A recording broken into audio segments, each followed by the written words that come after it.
Adequate funding by the government is critical to enhancing the welfare of the food pastoralists as well address the security challenges facing the country.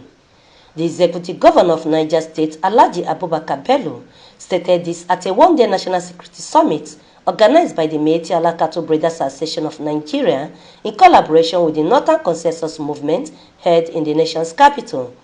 He said it is time for the government to play a key role in improving funds and investments to enable the recognition of the herdsmen through various policies and structures so as to surmount issues of insecurity in the country. Insecurity in Nigeria has been perceived by many as being perpetrated by the Fulani groups. This assumption is basically resulting in Fulani's way of life, having lived all his life in rearing cattle in the bush, even though it contributes to the nation's gross domestic products. Reports say about 210 million in Nigeria's population. The Fulani account for about 40 million, making her the most populous ethnic group in the country. Prior to this, experts at the event opined that the Fulani community are peace-loving people who do not take laws into their hands. Hence, only a fraction of the population are the bad eggs among them. Adding that generalizing the entire Fulani is unethical and unfair to humanity. They said most times the Fulanis are the biggest victims of these criminalities but are underreported because they are regardless in the society. Speaking at the event, the governor of Niger State, Abubakar Bello, stressed the need to tackle the missing link so as to provide a workable solution should the country is determined to change the security narrative. Everyone is to blame. Government is to blame. Communities are to blame. If we are to address this situation, we must tell ourselves the truth, come back to the table, and do the needful.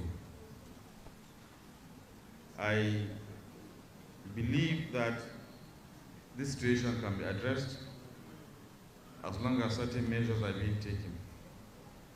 We must address the issue of drugs.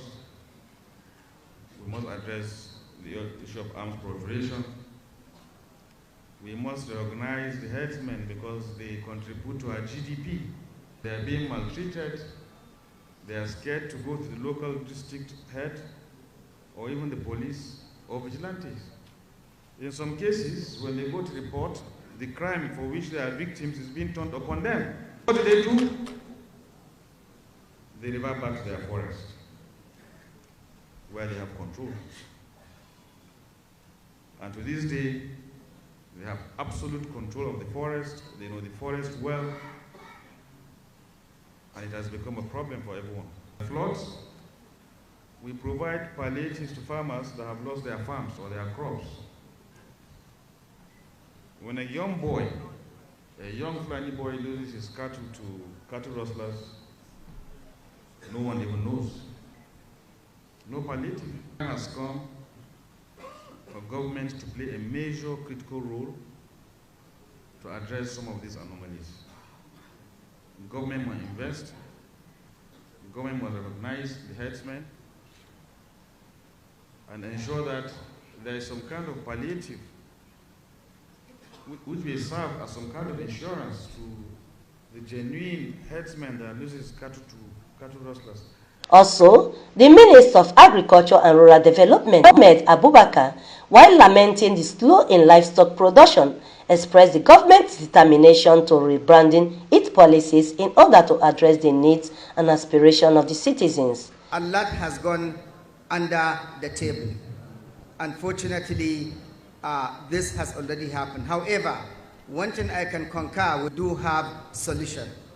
Having solution is when you understand the problem. Once you understand a problem, you have half of the solution already. I can assure you the government is doing and will do everything humanly possible with all the stakeholders to make sure we found a very lasting solution. There is no how that policies will not be traded or will not favor equally every side in the country. And the government is willing and ready to checkmate and to review policies and see where corrections will be made, where mistakes were made, or where there is inequality or inequity. The government is willing and ready to undertake any major corrections. That's the only way that the country will stay in peace, that the economy will continue to grow, and that everybody will be carried along as a Nigerian that can live and work anywhere in Nigeria. Consequently, the president of Northern Consensus Movement, Abdullahi Aliyu, noted that the victimization of the pastoralists has brought them below the poverty line, thus urging the government to redress the current state of the Fulani people to ensure peace and tranquility in the country.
Meanwhile, a prominent Muslim cleric acting as a middleman to dissuade the parties from criminality, Sheikh Abubakar Gumi, stresses that the government has not done enough, hence appealing to the government to provide a stable environment for the food pastoralists so as to end all forms of attack on the citizens. It's at the right time, if it's not too late. Such a gathering is very important so that you bring all the stakeholders in this issue to come and cooperate and put their hands together, put all their hands on the deck so that we solve this problem of insecurity in this country. What I expect from the government is nothing less than what we have seen when the Nigerian militants were vandalizing and destroying the Nigerian economy. These two are also disturbing the Nigerian agriculture, which is the backbone of the national economy. So I think the government needs to be more proactive they need an attention. The least they need is a Ministry of Nomadic Affairs that will look into their problems. The summit is themed exploring the contemporary security challenges facing pastoralists and food in Nigeria. It's aimed at bringing in key policymakers for a roundtable discussion, as well as providing a critical step towards addressing the menace of insecurity in the country. Vincent Okushi, QTV News, Abuja.